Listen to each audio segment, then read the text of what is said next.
Carpini, você hoje optou por um time diferente, né, daqueles que vinham jogando e tal, e claro que você tinha um planejamento, você tinha um pensamento positivo em relação a isso. Mas o que é que deu errado quando essa equipe entrou em campo? Alguns jogadores questionados e um pouco abaixo também daquilo que você esperava de novo.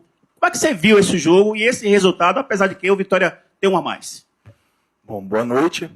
Na verdade, abaixo daquilo que eu esperava em relação ao resultado. Em relação ao comportamento, a minha opinião não. Talvez a sua seja contrária, eu respeito. Foi um jogo de uma equipe só, onde só o Vitória propôs, só o Vitória tentou. Se eu não me engano, ali 13, 14 finalizações no gol do adversário, outras chances, volume. Nós tivemos um erro que nos custou o primeiro gol do adversário. E depois, com o jogador a mais, nós tivemos muito pouco de bola rolando, né? Só o VAR, ele ficou 7 minutos parado e ele deu 6 de acréscimo. Então, depois da vantagem da superioridade numérica dos atletas, a gente não conseguiu ter tanto jogo, criamos ainda mais algumas oportunidades. Tivemos no primeiro tempo ali uma ou duas bolas que poderiam ser diferentes, a tônica da partida, porque, ao meu ver, o comportamento coletivo foi muito bom. Claro que dentro disso, individualmente, um ou outro atleta um pouco mais abaixo, o outro um pouco melhor, isso é natural, todo jogo vai acontecer. Essa rodagem do elenco ela é necessária e nós vamos ter que esperar também já para domingo um jogo diferente. A gente vem de uma maratona, vocês sabem bem, na verdade nós estamos no meio de uma maratona, a gente já tem jogo no domingo, a gente viaja terça-feira e volta para cá só na segunda-feira, com viagem, mais jogos de Sul-Americana, jogos do Campeonato Brasileiro, jogos de muita dificuldade, muita entrega. Então nós temos que rodar o elenco, valorizar e usar todos os atletas. A gente entende a insatisfação do torcedor, porque gostaria, assim como nós, de ter conquistado os 3 pontos, a gente sabe que era importante, mas valorizar o ponto conquistado e valorizar a luta e os pontos positivos.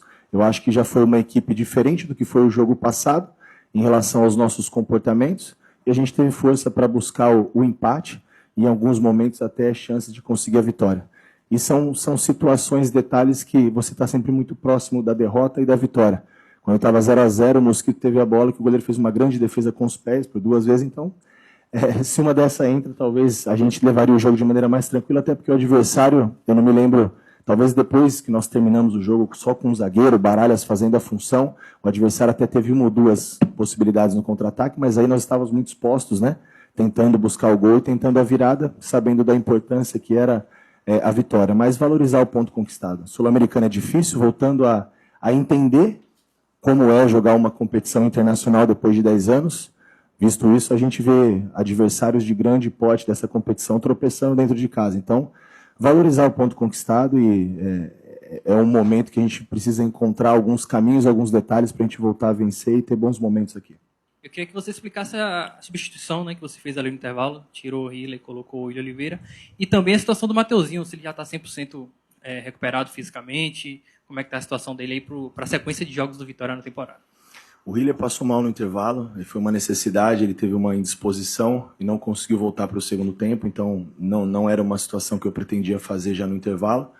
Em relação ao Mateuzinho, ele ainda não reúne 100% de condições, está indo bem no sacrifício. Mesmo assim, foi um cara de novo importante, assim como tantos outros atletas. Você vê que a gente fala muito, né, da capacidade do drible, do enfrentamento, de quebrar linhas, que ele proporciona isso para nós, sem contar que ele foi também decisivo, né, no momento de assumir a responsabilidade do pênalti. Isso é muito importante, é o que a gente espera dele, um jogador com muita identificação, mas a gente sabe que ele ainda está no sacrifício, não reúne as melhores condições, mas justamente para a gente precisar dar essa rodagem no elenco, ele quer ajudar, não quer ficar fora do processo. Em alguns momentos a gente tem corrido riscos, ele vem para os jogos praticamente sem treino, ou com muito pouco, talvez muito distante do que seria o ideal. Então ainda é um pouco preocupante para que ele tenha uma sequência, assim como outros atletas, né? A gente programa cargas, volumes, a gente vê a insatisfação do torcedor, por exemplo, por parte do Claudinho, só que os problemas da sua casa só você sabe, porque você está lá o dia a dia, eu não estou. Então só eu sei aqui o que acontece.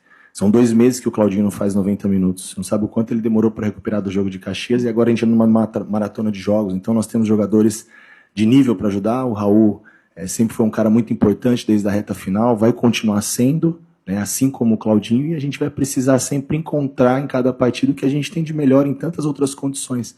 E a gente entende a insatisfação do torcedor, ainda mais quando acontece né, o resultado que não era o que o torcedor e nós também esperávamos dentro de casa nesse retorno a uma competição internacional.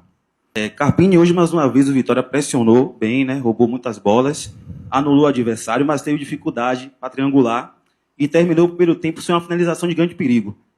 Além das tomadas de decisões equivocadas, o time desencaixou coletivamente e evoluiu. Olha, no primeiro tempo, eu lembro de algumas finalizações. Eu lembro de uma finalização do Janderson, eu lembro de uma falta na entrada da área, eu lembro de uma finalização do Mosquito. Se eu não me engano também do próprio Lucas Braga, o Janderson teve acho que umas duas, umas inclusive dentro da área, então aconteceram finalizações sim e triangulações, na minha opinião, tá? Eu respeito a sua, e eu acho que quando você fala em desorganização, não sei em que aspecto, se for do aspecto posicional, nós terminamos só com o zagueiro, eu acho que arriscando e entendendo a necessidade de buscar o resultado. Perder de 1, perder de 2, para mim não muda nada. Eu preciso tentar pontuar e reverter. Então, por esse motivo, é claro que quando você traz um volante para jogar de zagueiro e o Mateuzinho como meia para quase ser um segundo homem de meio campo, não tem como você ter a mesma organização. Acho que a gente está sendo um pouco exigente. Então, eu acho que mesmo dentro desse contexto, o comportamento individual, a entrega dos atletas, isso precisa ser muito enaltecido. Como corrigir essa situação de erros, literalmente? Porque você agora tem o Flamengo, você tem o Atlético, que muitas das... Defensa também, não digo nem defensa, mas eu digo no caso do Campeonato Brasileiro, de equipes que não precisam nem de erros, né? Sabe construir o jogo e consegue fazer a sua finalização, para que o Vitória, torcedor, não saia chateado como saiu. Eu acho que entra essa instabilidade, essa insegurança, e o atleta ele quer muito acertar, ele quer muito fazer, óbvio que ele não quer comprometer coletivamente, eu acho que acaba